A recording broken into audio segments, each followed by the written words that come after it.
When we talk about retirement or even search on YouTube about retirement, most of the things that we see are money related. Well, I want to talk today about the changes in the transition that have nothing to do with money. And I feel like they're so important that I wanted to share them with you today.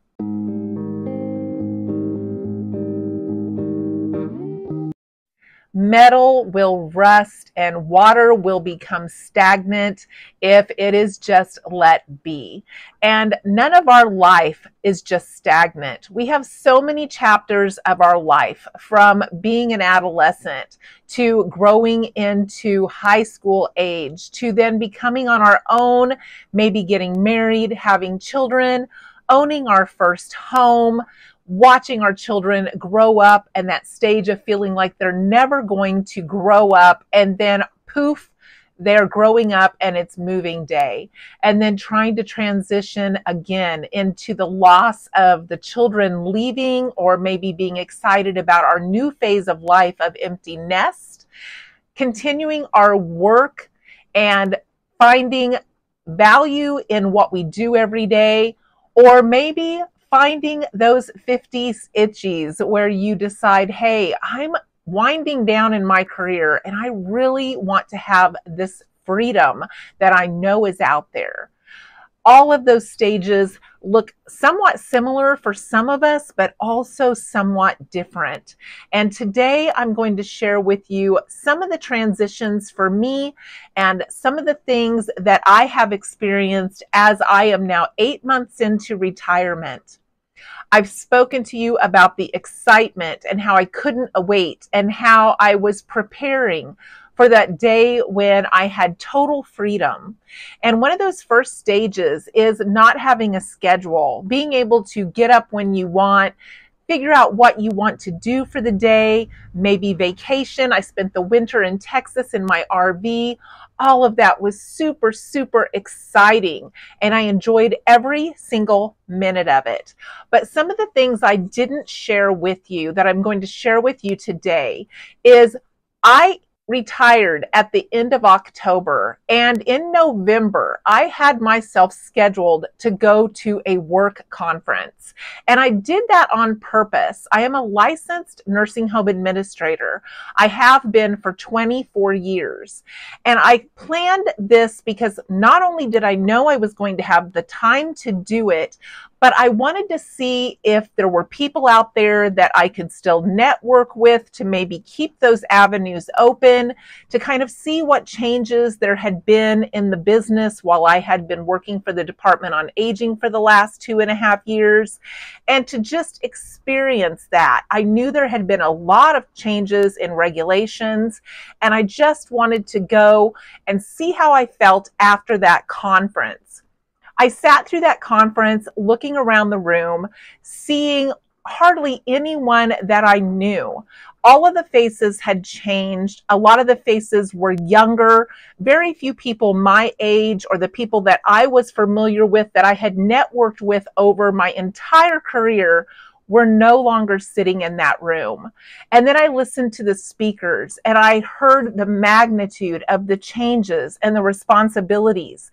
And I sat with tables of people who told me how difficult everything was now with all of the changes that had been made. And I went home thinking, you know, I no longer want to do this for a living. I no longer want to have this as an option.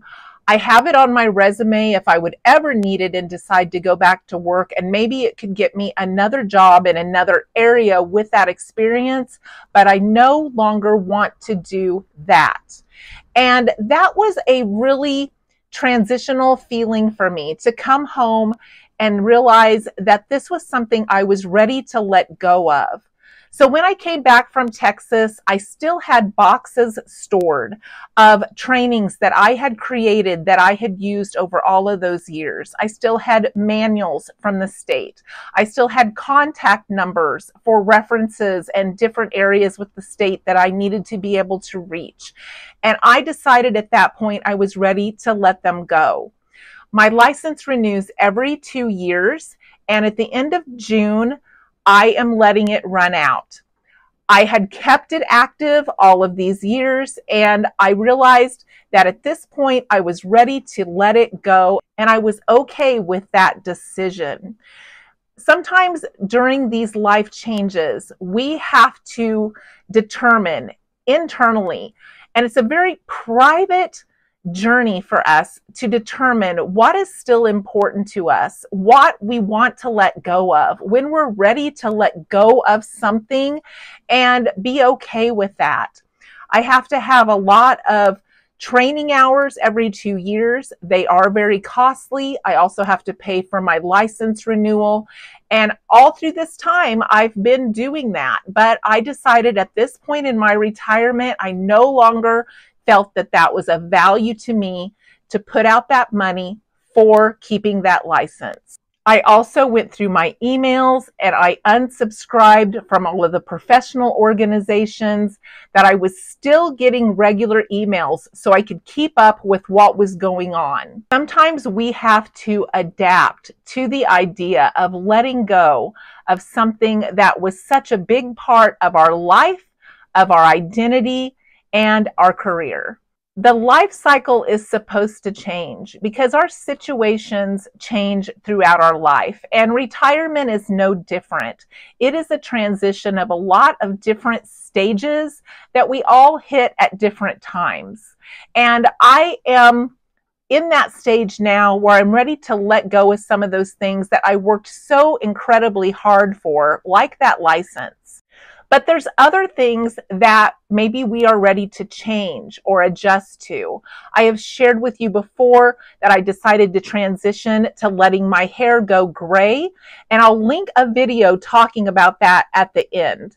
But we also look sometimes at our wardrobe and see if the changes in our wardrobe are something we want to make. Maybe different colors, maybe different styles as we've gotten older. I've had some friends that have said that they've been told, "You're too old to dress like that." So sometimes these ideas will come into our head that maybe we need to look at our wardrobe in a different light. So our hairstyles can change, our clothing can change, our schedule can change, and the things that we enjoy can also change. Or we can bring back some of those things that we've enjoyed that we just let sit by the wayside. I've shared with you that I have gone back to doing some of my old hobbies that I didn't have time for. This time can transition into a way of self-renewal where we can really sit down and say, what do I enjoy? What do I want to say yes to? What do I want my life to look like?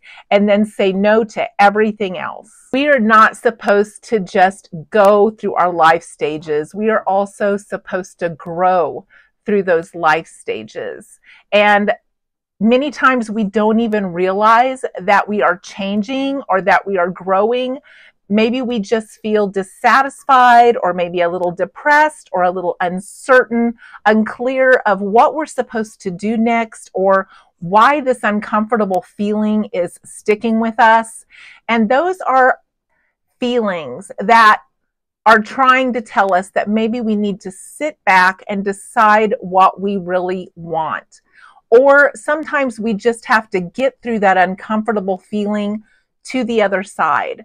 I was stuck in that empty nest sadness for quite a while after each one of my children left.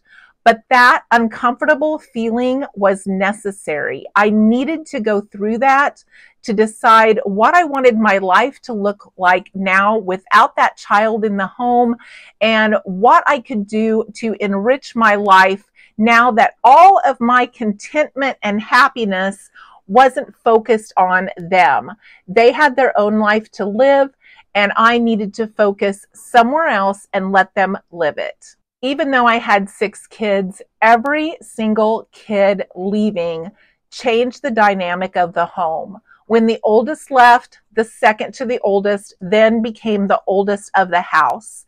And we had different ways of giving that oldest child more recognition and more privileges than when we had the other child home. automatically, the oldest child, if there was only one parent in the car, would always get the front seat. That was something that we had as a rule. They also got moved into their own room if they didn't already have a room of their own, and that was another privilege that they got. It changed the dynamics, and that older child would automatically then step into that leadership role when that other child left. And it was so interesting and gratifying to watch that older next child take that leadership role. So even though the kids were moving out, they also were going through their own transition and their own changes through life, just like we do as adults. These chapters are so important, and we shouldn't skip over them, even though sometimes they are so uncomfortable. We want to just get to the next one.